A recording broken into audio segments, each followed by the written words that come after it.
students, I am here with a new video. In this video, we will discuss the remaining rules of active and passive voice. Okay, let's start. इस में हम सबसे पहले जो करेंगे वो है प्रीपोजिशन अदर देन बाय, यानी वो सेंटेंस जिनमें बाय को छोड़ करके दूसरी प्रीपोजिशंस का प्रयोग किया जाता है, उस तरह के सेंटेंसेस के बारे में हम डिस्कस करेंगे। सबसे पहले हम बात करते हैं एट की। एट जो प्रीपोजिशन होती है वो अलार्म्ड के साथ में, एनॉयड के साथ में, astonished at, displeased something at, pleased something at, surprised at, shocked at, vexed something at, worried at, laugh at. So ये जो वर्ब है इनके साथ में हम एट प्रीपोजिशन का प्रयोग करते हैं। उसके बाद में इन प्रीपोजिशन की हम बात करते हैं। इन जो प्रीपोजिशन है वो वर्ब है, ये content, engaged, included, involve, embodied. इन वर्ब के साथ में हम इन प्रीपोजिशन का प्रयोग करते हैं। उसके बाद टू, नो के साथ में और ऑब्लाइज्ड के साथ में। उसके बाद विद प्रीपोजिशन है, ये ब्लॉक्ड, क्राउडेड, उसके साथ में disgusted, embellished, filled, impressed, offended person, satisfied and thronged. ये जो वर्ब हैं इन सब के साथ में हम विद प्रीपोजिशन का प्रयोग करते हैं। अब तक हम जितने भी सेंटेंस करते हैं उनमें हम बाय प्रीपोजिशन का प्रयोग करते थे। इस सेंटेंस में हम इस प्रकार के जो सेंटेंस होंगे उनमें बाय को छोड़ करके दूसरी प्रीपोजिशंस का प्रयोग होगा, वो मैंने आपको बताई। जैसे हम एक एग्जांपल लेके चलते हैं, आई नो यू। अब इस सेंटेंस में नो वर्ब है, नो वर्ब जैसा कि मैंने आपको बताया नो के साथ में टू प्रीपोजिशन का प्रयोग होता है, तो हम इसको कैसे बनाएंगे, यू आर। अब यहाँ पर आर क्यों आया है, क्योंकि यहाँ पर नो वर्ब की फर्स्ट फॉर्म है। वर्ब की फर्स्ट फॉर्म को जब हम चेंज करते हैं तो उसके साथ में इज एम आर के साथ में वर्ब की थर्ड फॉर्म का प्रयोग होता है। सो इसका सेंटेंस बनेगा यू आर नॉन। अब यहाँ पर बाय लगता था पहले, अब क्योंकि यहाँ पर नो वर्ब है, नो के साथ में टू लगाते हैं तो बनेगा टू मी। इस प्रकार से हम इस प्रकार के जो सेंटेंस हैं जिसमें बाय को छोड़ करके दूसरी प्रीपोजिशंस लगते हैं उनको करते हैं। इनके बारे में आगे और बताऊंगा और एक अलग से इसका एक वीडियो बनाऊंगा जिसमें मैं आपको इस तरह के जो वर्ब्स हैं उनके किस तरह से सेंटेंस चेंज किए जाते हैं उनके बारे में हम डिस्कस करेंगे। उसके बाद बात करते हैं sentences beginning with it is time. उसमें इट इज़ टाइम भी आ जाता है, इट इज़ चांस भी आ सकता है, इट इज़ नेसेसरी भी आ सकता है। तो इस प्रकार के सेंटेंसेस को हम कैसे बदलते हैं, फॉर्मेट सबके लिए एक ही रहेगा। It is time to open the shop, इस सेंटेंस को देखिए। इसमें सबसे पहले हम लेंगे इट इज़ टाइम को, हमने लिया it is time, it is time. उसके बाद हम लगाएंगे फॉर, उसके बाद हम लगाएंगे object the shop. It is time for the shop, फिर लगाएंगे टू बी और फिर वर्ब की थर्ड फॉर्म ओपन। तो इस तरह के सेंटेंसेस में सबसे पहले हम लगाएंगे इट इज़ टाइम, हमने इट इज़ टाइम लगाया। उसके बाद फॉर लगाएंगे, फॉर लगाया, फिर ऑब्जेक्ट द शॉप, फिर टू बी एंड वर्ब की थर्ड फॉर्म ओपन। इस प्रकार से इट इज़ टाइम से जो सेंटेंस या इट इज़ चांस से या इट इज़ नेसेसरी से सेंटेंस शुरू होते हैं उसमें ये फॉर्मेट रहेगा। अगर हम इसको फॉलो करते हैं तो हमारे सेंटेंसेस जो होते हैं वो गलत होने की चांसेस उनकी कम रहती है, वो गलत नहीं होते हैं।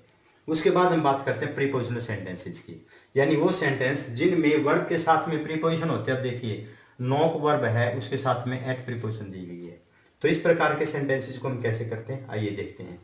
जैसे ही नॉक्ड एट द डोर, इसमें ऑब्जेक्ट है वो है द डोर, तो सबसे पहले हम लेंगे द डोर। उसके बाद में क्योंकि यहाँ पर वर्ब की सेकंड फॉर्म आई है और वर्ब की सेकंड फॉर्म को जब हम चेंज करते हैं पैसिव में तो उसमें वो जो वर्ब के साथ में वर्ब की थर्ड फॉर्म का प्रयोग करते हो तो वो जो लगेगा। उसके बाद में नॉक की थर्ड फॉर्म नॉक्ड रहेगी, प्रीपोजिशन है तो प्रीपोजिशन उसके साथ में लगा देंगे, फिर बाय लगाएंगे और फिर बाद में सब्जेक्ट लगाते हैं। तो इस प्रकार के सेंटेंसेज में सबसे पहले हम लेंगे ऑब्जेक्ट, उसके बाद हम लगाते हैं हेल्पिंग वर्ब, कोई भी हो सकती है। उसके बाद में वर्ब की थर्ड फॉर्म लगाएंगे, उसके बाद प्रीपोजिशन लगाएंगे, उसके बाद में बाय लगाएंगे और उसके बाद में सब्जेक्ट लगाएंगे।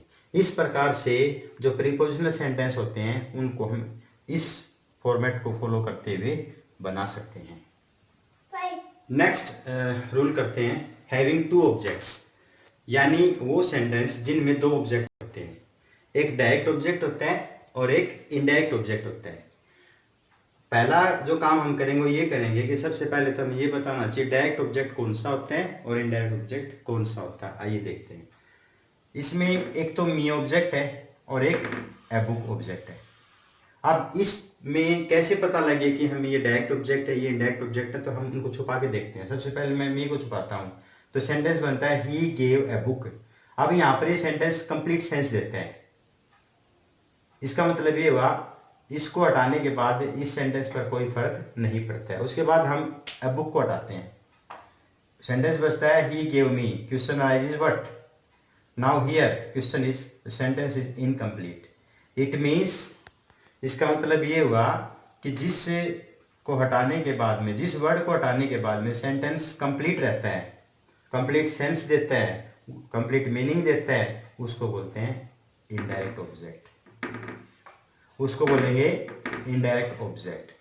और जिसको हटाने के बाद में, जिसको हटाने के बाद में किसी भी प्रकार से सेंटेंस जो होता है वो कंप्लीट नहीं रहता, अर्थात वो अधूरा रहता है। अब ए बुक को हटा लिया हमने तो सेंटेंस अधूरा हो गया, इसका मतलब ये हुआ डायरेक्ट ऑब्जेक्ट। तो सेंटेंस को हम दो प्रकार से कर सकते हैं, डायरेक्ट ऑब्जेक्ट से कर सकते हैं, इनडायरेक्ट ऑब्जेक्ट से। सबसे पहले हम इनडायरेक्ट ऑब्जेक्ट से करके देखते हैं। मैं बच्चों से भी यही कहता हूँ कि आप इनडायरेक्ट ऑब्जेक्ट से सेंटेंस को करें, क्योंकि उसमें गलती होने के चांसेस नहीं रहते। सबसे पहले इनडायरेक्ट ऑब्जेक्ट को लेंगे, आई, मी का आई बन जाएगा। हेल्पिंग वर्ब इसके वर्ब के अकॉर्डिंग आए, क्योंकि यहाँ पर गिव सेकंड फॉर्म है, इसलिए यहाँ पर वॉज हेल्पिंग वर्ब आएगी। I was given a book by him. तो सबसे पहले हम इनडायरेक्ट ऑब्जेक्ट लेंगे। इस रूल को फॉलो करिए, बिल्कुल भी गलत नहीं होगा। सबसे पहले इनडायरेक्ट ऑब्जेक्ट, उसके बाद में हेल्पिंग वर्ब, उसके बाद में वर्ब की थर्ड फॉर्म, फिर डायरेक्ट ऑब्जेक्ट का प्रयोग करेंगे, फिर बाय और फिर सब्जेक्ट। देखते हैं, indirect object I, helping verb watch, given verb की third form, a book, direct object, by और उसके बाद में सब्जेक्ट। तो ये बिल्कुल सही है। उसके बाद हम बात करते हैं डायरेक्ट ऑब्जेक्ट से कैसे करें।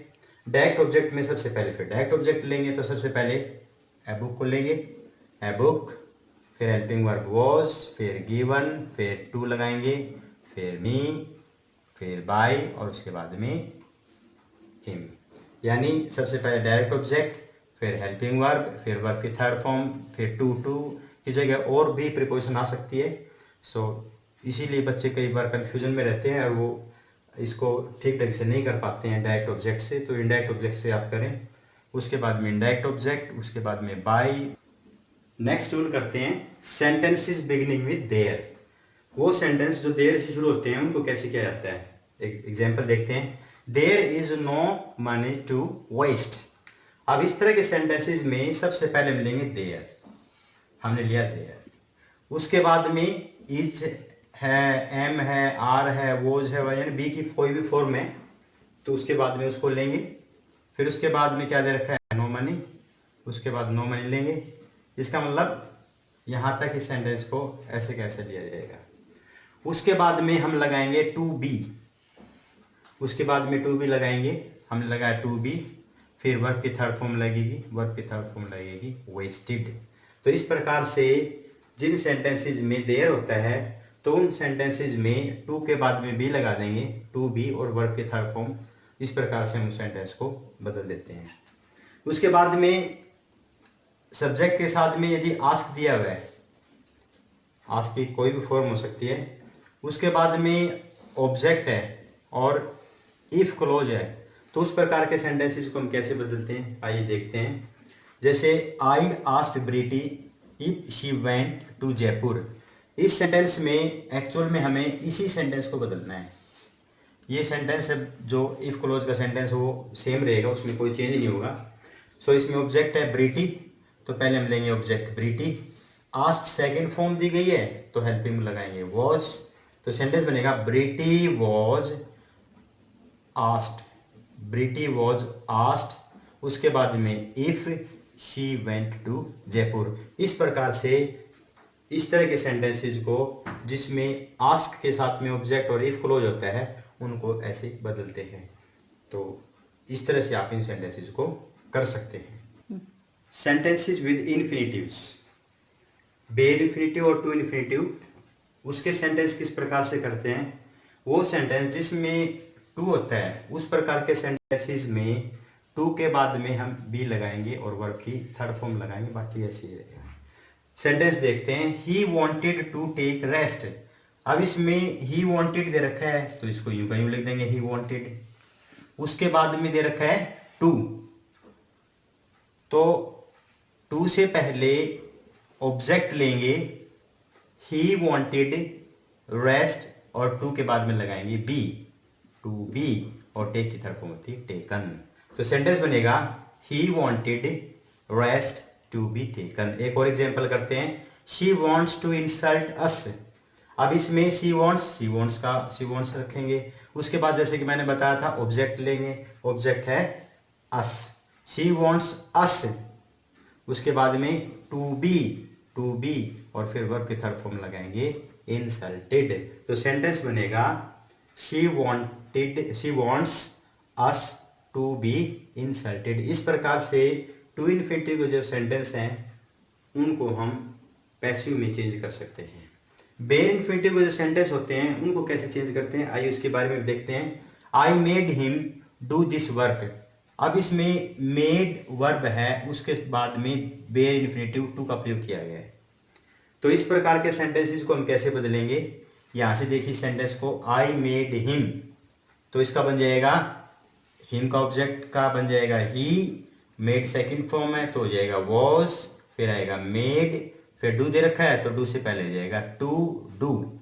ही was made to do this work by me. इस प्रकार से बेयर इन्फिनिटिव के सेंटेंस हैं उनको हम चेंज करेंगे, पर फिर देख लेते हैं। He was made to do this work by me. इस प्रकार से बेयर इन्फिनिटिव के जो सेंटेंस होंगे हम उनको चेंज करेंगे। अब हम बात करते हैं इंपेरेटिव सेंटेंसेस की। इंपेरेटिव जो सेंटेंस होते हैं उनको कैसे बदलते हैं। काइंडली या प्लीज किसी सेंटेंस में आया है तो उसमें लगाएंगे रिक्वेस्टेड। आदेश दिया गया है तो ऑर्डर, और उसको में हम लगाएंगे ऑर्डर्ड। जिसमें सलाह दी गई है, एडवाइस है, तो उसमें लगाएंगे एडवाइज्ड। तो इस प्रकार से हम इनको बदलेंगे। आइए एक सेंटेंस देखते हैं, प्लीज हेल्प मी। अब इसमें आपको पता है जैसे कि मैंने बताया प्लीज और काइंडली और प्लीज अगर किसी सेंटेंस में आए तो उसको हम काट देंगे और उसकी जगह पर लगा देंगे रिक्वेस्टेड। तो सेंटेंस बनेगा यू आर रिक्वेस्टेड, इसको हम काट देंगे तो फिर बनेगा टू हेल्प मी। तो इसके लिए जो फॉर्मेट है, सबसे पहले हम लिखेंगे यू आर, उसके बाद में रिक्वेस्टेड है तो रिक्वेस्टेड लगाएंगे, ऑर्डर है तो ऑर्डर्ड लगाएंगे, सलाह है तो एडवाइस लगाएंगे, उसके बाद में हम लगाएंगे टू, और टू के बाद में हमेशा वर्ब की फर्स्ट फॉर्म का प्रयोग होता है तो उसके बाद में वर्ब के फर्स्ट फॉर्म लगाएंगे, उसके बाद remaining part of the sentence लिखेंगे। तो सेंटेंस बनेगा you are requested to help me. इसी प्रकार से हम और सेंटेंस कर सकते हैं।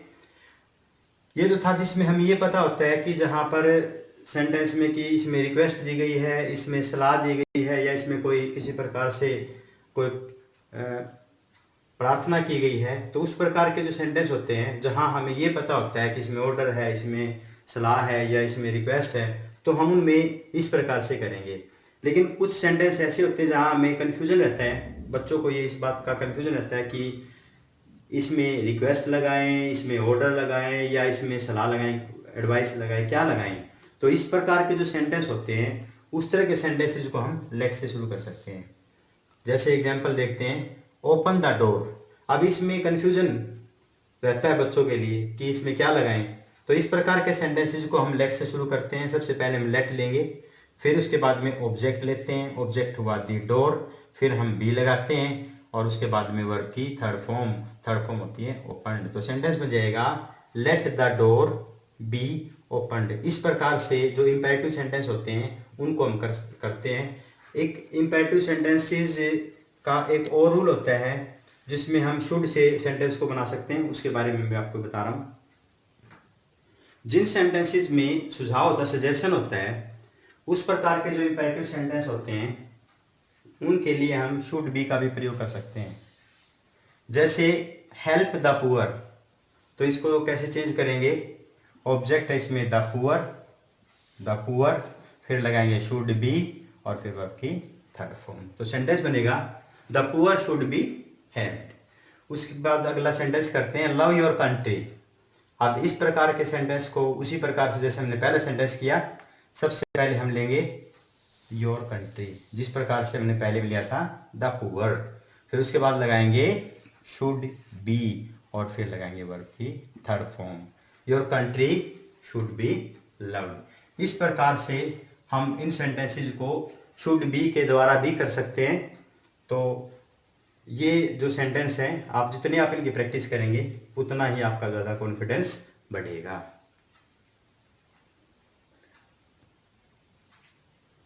I have tried my best to make you understand with all the rules of active and passive voice। जितने भी एक्टिव एंड पैसिव के जो रूल हैं वो मैंने आपको समझाए। आशा करता हूँ कि आपको समझ में आए होंगे। रूल्स सफिशिएंट नहीं होते यदि हम प्रैक्टिस नहीं करते हैं। तो अगले वीडियो में मैं आपको इससे रिलेटेड प्रैक्टिस करवाऊंगा, जितने भी रूल मैंने करवाए हैं। उसके साथ साथ कुछ एक रूल जैसे टिपिकल सेंटेंस होते हैं वो मैंने छोड़ दिए, उनकी हम जब एक्सरसाइज करेंगे, प्रैक्टिस करेंगे तो उसमें हम उनको अच्छी तरीके से करेंगे। सो अगर आपको ये वीडियो पसंद आया है तो आप इसको सब्सक्राइब करें, लाइक करें और अपने जो दोस्त हैं, मित्र हैं, उन सबको एनकरेज करें इस चीज़ के लिए। Thank you very much.